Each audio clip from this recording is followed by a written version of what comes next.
Vendor हूँ, मेरा electronics का रेंटल बिजनेस है, मेरे पास इतनी इन्वेंट्री है लेकिन कस्टमर्स नहीं है। अब मैं कस्टमर्स ढूंढने कहाँ जाऊँ? मेरे बेटे ने एक बहुत महंगा ड्रम सेट खरीदा, अब उसको पियानो बजाना सीखना है। इतने महंगे ड्रम सेट का अब मैं क्या करूँ? Don't worry guys, when you have rented for me. Renting का first ever marketplace ultimate destination. नमस्ते शार्क्स, मेरा नाम मोनाली है। मेरा नाम गुंजन। और मैं हूँ नितिन। और हम तीनों गुड़गांव से आए हैं। हम रेंटेड फॉर मी के फाउंडर्स हैं। रेंटेड फॉर मी एक ऐसा ट्रस्टेड प्लेटफॉर्म है जहां पे आप हमारे वाइड रेंज ऑफ प्रोडक्ट्स में से कुछ भी प्रोडक्ट रेंट पे ले भी सकते हैं और अपना प्रोडक्ट रेंट पे दे भी सकते हैं। हमारे पास 20 से भी ज्यादा कैटेगरीज हैं, जैसे furniture, home appliances, electronics, musical instruments, medical equipments, automobiles और बहुत कुछ। हम लोकल रेंटर वेंडर्स के प्रोडक्ट्स अपने प्लेटफॉर्म पर लिस्ट करते हैं। इस मार्केट को स्ट्रक्चर करके एक चेहरा देते हैं जहां लोग हमें ट्रस्ट कर सके और अपनी कन्वीनियंस पे प्रोडक्ट रेंट कर सके। इसके साथ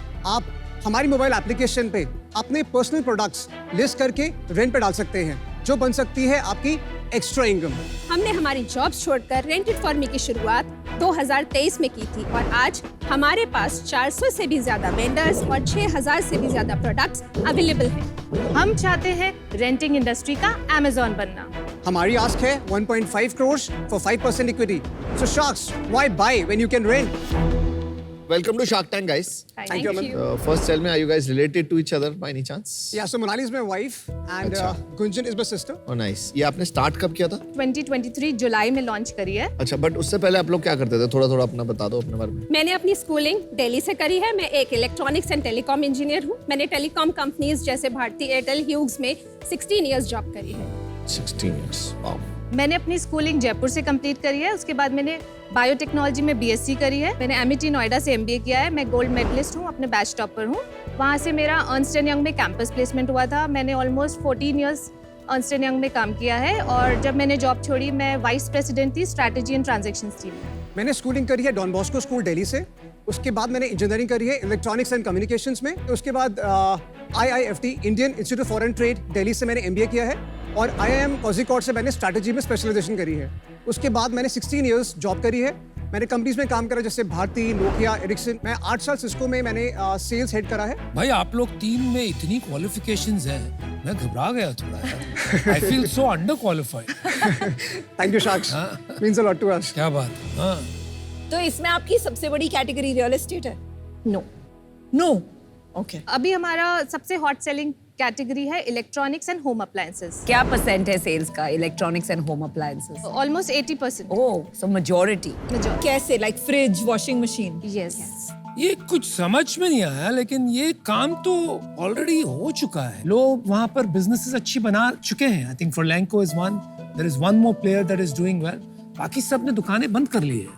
तो आपने क्या डिस्कवर किया ऐसा जो good question. What's new, what's different? हम इन बाकी प्लेयर्स से थोड़ा डिफरेंटली ये काम कर रहे हैं। हम लोकल वेंडर्स को ऑनबोर्ड करते हैं अपने प्लेटफॉर्म पे, हम उन्हें अपना पार्टनर बनाते हैं और उनके थ्रू हम अपना डिलीवरीज कराते हैं। जितनी बड़ी कंपनी इनकी अपनी इन्वेंट्री है, अभी इस टाइम पे लेवल प्लेइंग नहीं हो रहा है। जो छोटी रेंटल कंपनीज हैं उनको कोई डिजिटाइज नहीं कर रहा है। सब लोग बाय और सेलिंग मार्केट प्लेसेस में डील करते हैं। ऐसा कोई मार्केट प्लेस नहीं है जो इन छोटे रेंटल प्लेयर्स को लेवल प्लेइंग करवाए। तो हम उनका फेस बनना चाहते हैं। हम चाहते हैं कि वो भी जैसे Amazon है, फ्लिपकार्ट है, इतनी बड़ी बड़ी कंपनीज हैं, वो सब लोग बाय एंड सेल में करते हैं। इनको भी अपॉर्चुनिटी दी जाए कि ये लोग भी लेवल प्लेइंग करें। आपने कितने वेंडर्स को ऑनबोर्ड किया है? अभी तक 400 वेंडर्स ऑनबोर्ड करें। डेली बेसिस पे हम 4 to 5 वेंडर्स को अपने प्लेटफॉर्म पे ऑनबोर्ड करते हैं। कंज्यूमर टू कंज्यूमर हमारा उसमें और थोड़ा अनलॉक करना बाकी है, बट अभी तक हमारे पास 55 लिस्टिंग्स आ चुकी हैं, जिनमें से 10-15 लिस्टिंग्स रेंट पे जा चुकी हैं। वो प्रोडक्ट डेमो दिखा दोगे तो ज्यादा क्लियर हो जाएगा एग्जैक्टली।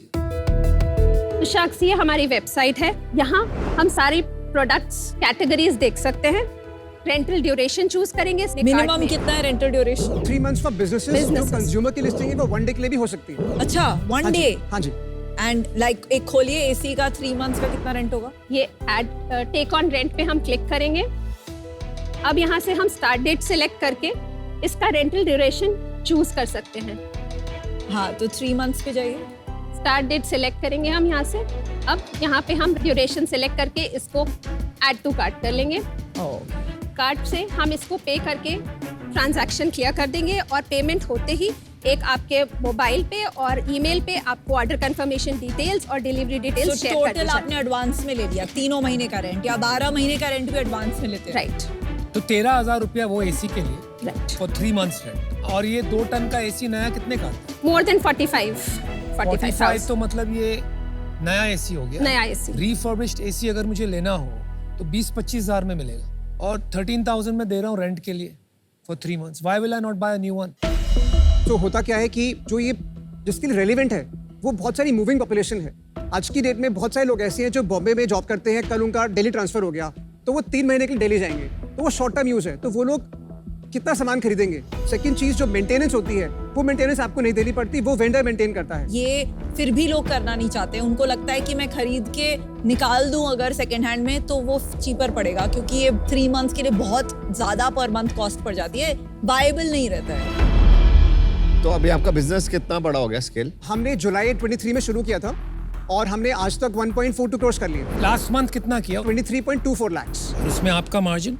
उसमें हमारा मार्जिन है 12% का। और बाकी हमने Q2 में जब शुरू किया था, Q2 में हमने 36 लाख किया था, Q3 में हमने 42 लाख किया था और Q4 में हम ऑलरेडी अभी तक 63 लाख कर चुके हैं और हम 80 लाख पे क्लोज करेंगे लेकिन Q4 का उसका एग्जिट। सिर्फ 12% आपको मिलता है हाँ जी, एज रेवेन्यू। ये हमारा नहीं, ये 36% जो है वो हमारा रेवेन्यू है और 12% हमारा नेट मार्जिन है। डिफरेंस क्या है? मार्केटिंग। सो 23% जो है वो हमारा डिजिटल परफॉर्मेंस मार्केटिंग और जो हमारी टीम है उसका खर्चा है। 12% घर में बचता है हाँ जी, तो 3 लाख रुपए आप कमा रहे हो ना हर महीने? हाँ जी, हाँ जी। जितना एजुकेशन आप कह रहे थे उनकी सैलरीज तो थोड़ी और ज्यादा हो। कितना बड़ा मार्केट है वो ऑब्जेक्टिव नंबर है। रेंटल का इंडिया में मार्केट कितना है? Outside of real estate and cars. Apart from properties, ये जो मार्केट है ये 18,000 करोड़ का है इंडिया में, ग्लोबली इंडिया में। और इसके बाद 9,000 करोड़ का बिजनेस है सर्कुलर इकोनॉमी। ये वो है जहाँ पे बहुत सारे लोगों के घर में अनयूज सामान है और वो ऐसे हैं जो बेचना नहीं चाहते। तो ये 9,000 करोड़ मोनेटाइज हो रहा है। ये सर्कुलर इकोनॉमी का मार्केट पोटेंशियल है। Potential है, बहुत मार्केट पोटेंशियल नहीं। आज की रेट पे कितना बड़ा मार्केट है जो रेंट का मार्केट है, इस तरह का एसी का, सोफा का, जिन भी चीजों का आप करें, इसका मार्केट साइज कितना है, ये क्वेश्चन सो है। डेटा नॉन बहुत, ऑटो नॉन रियल एस्टेट। हाँ, सो बहुत सारा डेटा गूगल पे अवेलेबल अभी नहीं है क्योंकि ये बहुत ही अनस्ट्रक्चर्ड मार्केट है। डजंट मैटर यार, गूगल पे अवेलेबल नहीं है तो क्या होगा? गूगल के पहले भी धंधे बनते थे। देखिए, There are अब many देखिए- ways to triangulate data यार। एस्टिमेशन करना आना चाहिए, ट्रायंगुलेशन करना आना चाहिए, प्रॉक्सी निकालना आना चाहिए, बहुत तरीके हैं उसके। या सिंपलेस्ट वो है कि आप आइडेंटिफाई करिए एक सिटी में कितने वेंडर्स हैं, 10 वेंडर से पूछिए वो कितना बिजनेस करते हैं, मल्टीप्लाई बाय सिटीज, वैसे करके अगर आप लॉजिकल बताएं तो सेंस बनती है। चलिए भाई, I don't think your numbers are right. मुझे सिर्फ एक सवाल है, ये क्या लिखा क्या है यहाँ पर? Rented for me. R for me, that no no, means what is your website? rentedforme.com। तो लोगों में ये R for me क्यों लिखा हुआ है? Shouldn't the name be rented for me? वो छोटे में लिखा है और आपने एक फैंसी लोगो बना दिया जो I can't read. Apple store पे, गूगल स्टोर पे जो हमारी मोबाइल एप्लीकेशन का नाम है वो रेंटेड फॉर मी है। नहीं तो आपका लोगो R for me क्यों है? ये रेंटेड फॉर मी है। Dude, very poor thinking in terms of logo. Anyway, देखिए सर, ये जो काम आप कर रहे हैं ना, लोग करके थक चुके हैं और इसके डायनामिक्स ऑलरेडी प्रूवन हो चुके हैं।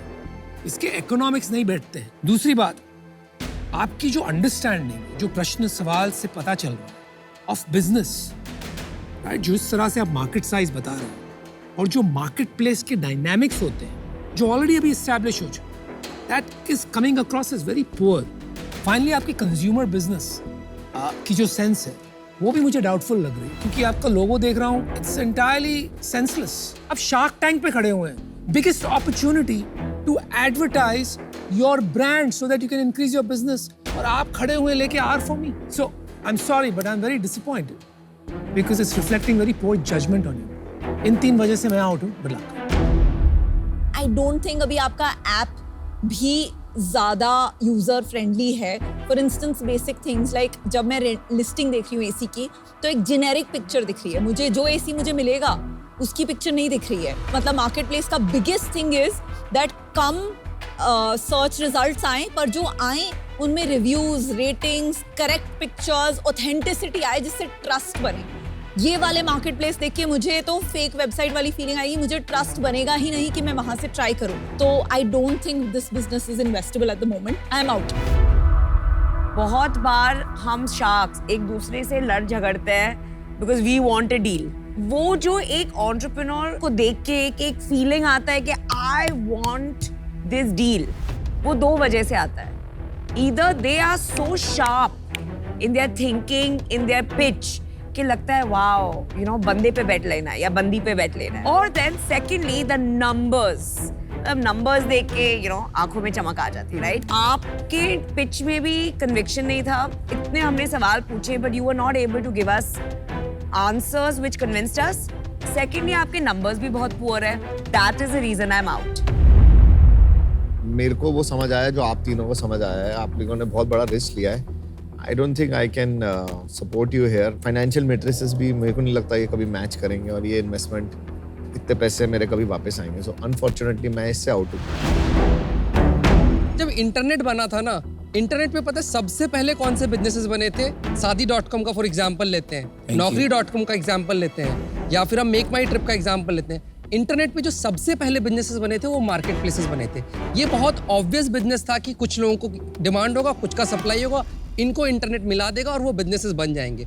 तो जितने भी मार्केट प्लेसेस बनने थे पोटेंशियली वो मोस्टली शायद बन चुके होंगे। अभी हम इंटरनेट के 25 साल बाद बैठे हैं, मार्केट प्लेसेस सबसे पहले बने थे। पोटेंशियली शायद यहाँ रेंटिंग का बिजनेस बन नहीं सकता है, अगर बन सकता तो ये 10 साल या 20 साल पहले लोग बना चुके होते। और फंडामेंटली जैसे मैंने बताया था, रेंटिंग के बिजनेस में वो जो ratio of renting is to आपका जो प्राइस है वो भी मुझे यहाँ थोड़ा सा ऑफ लगता है। तो मुझे नहीं लगता है कि यहाँ पे कुछ बिजनेसेस बनेंगे, तो उस रीजन से मैं आउट होना चाहूँगा।